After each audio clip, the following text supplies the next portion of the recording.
Welcome to part 2 of the third episode of Real Sports Fans Sound Off. We're continuing on with our WWE discussion in this episode, and we're going to start a conversation on the worst heel turns in WWE history. Worst heel turn, worst face turns. Yeah, we'll get Stuff into face that really turns, worst face got turns. no reaction. Stuff that's just like, oh God, when you think about it. Yeah, there's been a whole lot of them, if you think about it, from the 1980s till now. Terrible stinkers of ideas. What the hell were they thinking moments? I want to start off by going on what I think was one of the worst heel turns of all time, with Stone Cold Steve Austin. I mean, everybody loved the guy. He was a face. And nobody cared when he just signed with Vince McMahon out of nowhere at the end of Mania 17 there. There was about a 2-second shock. The next night he comes up, yeah, Austin, yeah. I'm a bad guy, boo me. No, yeah. Even he on his podcast, like, I don't remember regrets this. that. He's like, and Jim Cornette's the same thing. Yeah, people want to fucking boo their hero. Yeah, that's gonna never fucking happen. It does. There's another one, the Seth Rollins heel turn on the Shield. For Beginning one night, it was booed the hell out of him.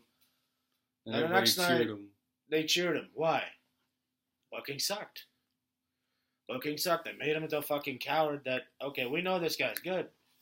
The fuck are they making him run away run away from everybody? He's supposed to be a big bad guy when you're a heel, and when he was a face, he was taking on any challenge. When he was a heel, he was fucking running away. Please Makes no sense, guys. Please help me. Please help me. I gotta turn on something else. No, number 3 on this, or Number 3 on this really irrelevant list. CM Punk's heel turn in his last few years of his WWE career. Really, I hated CM Punk. Period. He's another case of not getting a proper reaction for that one. For about one episode, when he kneed The Rock in the face, he got somewhat of a reaction. The next night, no one cared. The next night after that, no one cared. If you think about it, CM Punk killed wrestling. Oh, that's for another time and another day.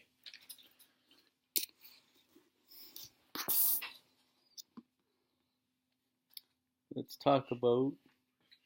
We're gonna go with another really horrible heel turn from the past in WWE, and that's the most. What's the disappointing end to a big storyline that was going on for the better part of the year 2000? Year and a half, yeah. Who ran over Stone Cold Steve Austin, and it was so underwhelming and so disappointing when they revealed it was Rikishi that they had to go back on it and change it to where it wasn't just Rikishi. Triple H put him up. Everybody thought it was going to be Triple H because he was the biggest heel at the time. Would have made most sense. Nobody gave a shit. Rikishi's heel turn was awful. The music, I'm a bad man. That was everything about it was shit. Yeah, we're supposed to buy that you're a bad man when you were just a fat guy in a thong dancing the 2 weeks before. Yeah, we're gonna fucking buy that. Come on, man. I'm a bad man. Yeah, fuck off. I personally believe it would have made Kurt Angle over as the craziest even more than he is if they would have revealed him to be the guy that ran over Stone Cold. Here it is, just so everybody can get a hear of this crap. That's the worst. Imagine a fat guy dying eating the rat. Okay, enough of that. That song should be called Bad Rap, because that's exactly what it is. Never mind, Exactly. Bad Man. I'm a horrible attempt at a character. The next one, Edge's heel turn in his last few years of his career. 2009, when Christian was just calling him out, being a liar, being this, being that guy. Yeah, you're right. I lied. Everybody cheered. Like, got no reaction whatsoever from the crowd. The heel guys are supposed to get booed. Faces are supposed to get cheered. Heels, he didn't got no heel reaction, no face reaction. Just like, dude, we don't care. We like you too much already. That was kind of pointless, that turn, yeah. Then they turned him face like 2 weeks later. They turned him face like 2 weeks later. That was kind of ridiculous. I'm the only guy in the shot. Yeah, well. The next one, pick a heel turn by the Big Show. Any one of them. Any one of the 5 billion of them. They're all bad. Just if you look at the last 10 years, he's turned heel 16 times. Including his most recent one. Don't get us wrong, because we all love the Big Show. 1000. Yeah, his 1000th heel turn on the 1000th episode of SmackDown. Yeah. Don't get us wrong, we all love the Big Show, but yeah, he is one of my top 5 favorites, Big Show. But that's like we don't get it. Like if you're gonna be heel, stay heel for about a year or so. Establish your heel character before you go face. Bad guys aren't bad guys for a week. The next week they're good guys. Okay, next one is, anyone remember the Charlotte Flair heel turn in 2016? Yeah. She insulted her daddy. She slapped her daddy, got no reaction. She fucking said, what was it? I wish I wasn't a Flair or something. Yeah, she got no reaction. She kneed her best friend in the face a couple times. No reaction. She turned face, she got reactions. And she was another one example, like Rollins kind of became a coward. Heels aren't supposed to be cowards. Heels are supposed to fight and cheat and win. Not cowards. Cowards, that's like just when you're just a bitch. It's not what a heel is. I just want to quickly mention another really bad heel turn. One of the Bellas, I think it was Nikki Bella that went heel on Brie, and it was a really cringeworthy promo where she, I wish you died in the womb. Yeah, literally made you want to put your head right through a wall. Like, really, I watched this. Yeah. I wish you died in the womb. What? Mm-hmm. What's this shit? What am I watching? Can I just go now? Let's see. Oh yeah, and another bad face turn. I'll just throw it out there to end that. This one's the bad face turns now. Sorry, I want to go back for a second. To end it on the bad heel turns. I just want to throw out Michael Cole's name really quickly. We'll say that was just exactly. That's all that needs to be done instead is what he did. That capitalized. Enough said. When he was dick riding the Miz. The Miz is the greatest thing ever. He hated on Daniel Bryan. Awesome. He hated on Daniel Bryan. I'm not a Daniel Bryan fan by any means necessary. I don't hate him. I don't like him. He's just there. You know, when he was in the coal mine, Cena grabbing him right by his tie, sticking him right there. It was fucking hilarious. And what was it? Bret Hart put him in the sharpshooter in the Kiss My Foot match. Why do I remember this crap? This is like therapy session. Now let's get into the worst ever, the worst face turns. The other end. Of Let's start with the worst face turn because he belongs as a heel always and forever. The Miz. Yeah, that was cringeworthy. One of the best heels. Just does not work as a face, people.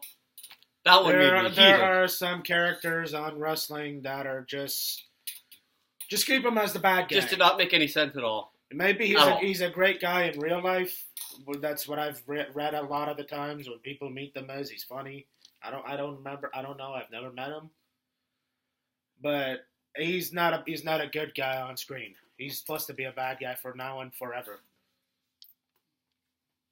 Randy Orton, another one that belongs as a heel. Same thing with The Miz. Maybe he's a good guy in real life. No one knows. He belongs as a bad guy on screen, period. Next one would be the Bray Wyatt turn. That made no sense. That got a reaction out of the smarky New Orleans crowd. Exactly. Then it's like, they went to a different city. They're like, why do we care? This guy was the bad guy speaking in riddles not too long ago. Why should we care what he says now? He didn't even really say anything. It was fucking Matt Hardy talking. We also have on this list the Club. I think that Carl Anderson and Luke Gallows do a lot better as heels. They're kind of boring as faces. I still like them, but I think they're a lot better. They are kind of. They're boring not bad in ring. They're not bad in ring workers. It's their character is better as this evil guys from Japan. Mm-hmm. The Club, the whole the Bullet Club. Hey, if you. I screwed that up, sorry. Give him a third new member. Throw in Lance Storm. They call him the Boring Club. As a group of people. Yeah. Whatever happened to Nerds? Nerds is better as the fucking he was a bunch of heels as the bullies. Irritating people, yeah. The bullies, they're not good as faces, man. Excuse me. Which one? That covers it, I guess, for our face turns for. What about Sheamus? That wasn't. Yeah, that was really unmemorable. Yeah. What did he do as a face? I mean, sure, he won the Royal Rumble and won against Daniel Bryan in like 18 seconds. I would just like to throw this one. I don't know if you two will agree with me, but I'd just like to throw this one out there. I just thought of it for worst face turns. When that short couple of months when Del Rio became a face, I didn't like it at all. And he when he turned face and tried burying the Big Show under a bunch of tables. With the paint. Yeah, and then he tied his face. Then he tied him, or the last man standing tied him up. Oh my God, that's like. Del Rio's mate is the perfect asshole, and he turned him into a face. Doesn't work. It's so garbage. Some of these, like, what the fuck were you thinking, creative? That's what makes you think. Creative needs Vince Russo more than Vince Russo needs them. Vince Russo is responsible for Kane Undertaker. He's responsible for Austin versus Vince. Sure, Vince Russo, don't let him book. Don't let him be a booker. Just write the stories. Fucking reverse battle royals and TNA. What the fuck was that? That's it for part 2. Stay tuned for coming up for our third and final part where we will go through our NFL picks for the week and a very special edition of What Grinds Our Gears. See you in part 3.